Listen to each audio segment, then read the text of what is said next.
Chapter 42. Now when Jacob saw that there was corn in Egypt, Jacob said unto his sons, Why do ye look one upon another? And he said, Behold, I have heard there is corn in Egypt. Go ye down thither, and buy for us from thence, that we may live and not die. And Joseph's 10 brethren went down to buy corn in Egypt. But Benjamin, Joseph's brother, Jacob sent not with his brethren, for he said, Lest peradventure mischief befall him. And the sons of Israel came to buy corn among those that came, for the famine was in the land of Canaan. And Joseph was the governor over the land, and he it was that sold to all the people of the land. And Joseph's brethren came and bowed down themselves before him with their faces to the earth. And Joseph saw his brethren, and he knew them, but made himself strange unto them, and spake roughly unto them. And he said unto them, Whence come ye? And they said, From the land of Canaan to buy food. And Joseph knew his brethren, but they knew not him. And Joseph remembered the dreams which he dreamed of them, and said unto them, Ye are spies, to see the nakedness of the land ye are come. And they said unto him, Nay, my lord, but to buy food are thy servants come.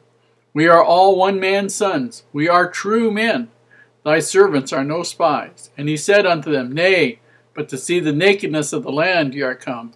And they said, Thy servants are 12 brethren, the sons of one man in the land of Canaan. And behold, the youngest is this day with our father, and one is not. And Joseph said unto them, That is it that I spake unto you, saying, Ye are spies. Hereby ye shall be proved. By the life of Pharaoh ye shall not go forth hence, except your youngest brother come hither. Send one of you, and let him fetch your brother, and ye shall be kept in prison, that your words may be proved, whether there be any truth in you, or else by the life of Pharaoh surely ye are spies. And he put them all together into ward 3 days. And Joseph said unto them the 3rd day, This do and live, for I fear God. If ye be true men, let one of your brethren be bound in the house of your prison. Go ye, carry corn for the famine of your houses. But bring your youngest brethren unto me, your youngest brother unto me, so shall your words be verified, and ye shall not die. And they did so. And they said one to another, We are verily guilty concerning our brother, in that we saw the anguish of his soul when he besought us, and we would not hear. Therefore is this distress come upon us. And Reuben answered them, saying, Spake I not unto you, saying, Do not sin against the child, and ye would not hear? Therefore, behold, also his blood is required. And they knew not that Joseph understood them, for he spake unto them by an interpreter. And he turned himself about from them and wept, and returned to them again, and communed with them, and took from them Simeon, and bound him before their eyes. Then Joseph commanded to fill their sacks with corn, and to restore every man's money into his sack, and to give them provision for the way, and thus did he unto them. And they laded their asses with the corn, and departed thence. And as one of them opened his sack to give his ass provender in the inn, he espied his money, for behold, it was in his sack's mouth. And he said unto his brethren, My money is restored, and lo, it is even in my sack. And their heart failed them. And they were afraid, saying one to another, What is this that God hath done unto us? And they came unto Jacob their father unto the land of Canaan, and told him all that befell unto them, saying, The man who is the Lord of the land spake roughly to us, and took us for spies of the country. And we said unto him, We are true men, we are no spies. We be 12 brethren, sons of our father. One is not, and the youngest is this day with our father in the land of Canaan. And the man, the Lord of the country, said unto us, Hereby shall I know that ye are true men. Leave one of your brethren here with me, and take food for the famine of your households, and be gone. And bring your youngest brother unto me. Then shall I know that ye are no spies, but that ye are true men. So will I deliver you your brother, and ye shall traffic in the land.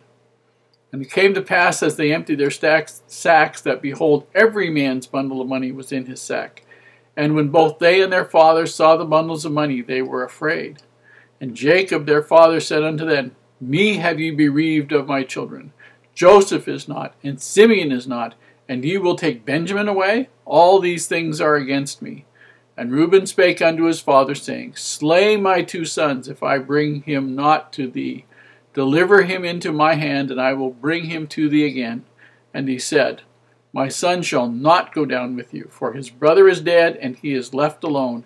If mischief befall him by the way in which ye go, Then shall ye bring down my gray hairs with sorrow to the grave. A lot of people find this chapter very confusing, but in reality it is really very simple. There is obviously a famine in the land, and Jacob, Israel, going to send his sons down to Egypt to buy some grain. So they would have done in the normal course of events, bought it from somebody. And but he keeps Benjamin back because Benjamin is his baby of his old age, and he's the last connection that he has to Rachel. It's very, very, very important to him. And what happens is these guys show up, all 10 of them, they show up to get the grain. And they do. Remember that Joseph has this dream of the sheaves of grain all bowing down to him. And they bow down. And when you bow down to Pharaoh or to Pharaoh's officers, you bowed from the waist. You might have gotten on your knees and bowed forward, prostrated yourself on the ground, whatever. But they did it. And that was part of the prophecy that he had as a young man coming true. Now, he's got a problem with his brethren. And the point is, he would love to know whether or not these guys have repented of the evil they did to him. He needs to know that. At the same time, he wants to meet his brother Benjamin. He wants to see his father. He needs to know about these things. So he goes through this dialogue of them. He challenges them about them being spies and come to see the nakedness of the land, to spy it out so that they could take advantage of them somehow. And he knows it's all fake. He can understand their talk. And he has an extreme time trying to control his emotions. He turns away from them because he's all set to cry.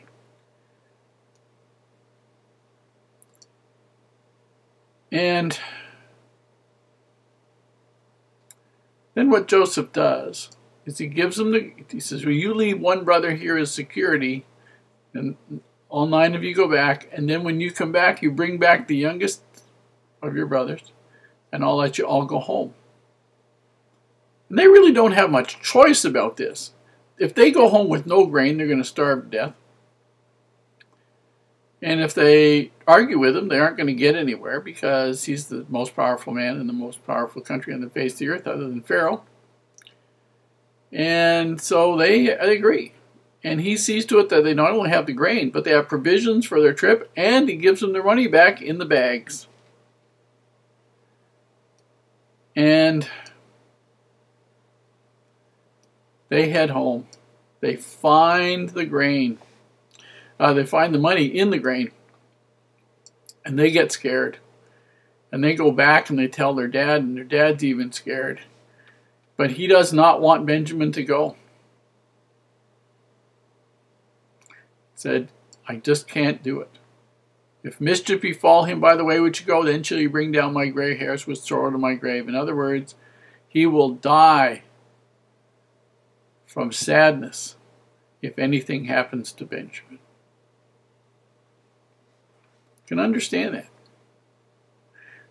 Joseph is trying to see what kind of stuff his brothers are made of, and this is part of the story.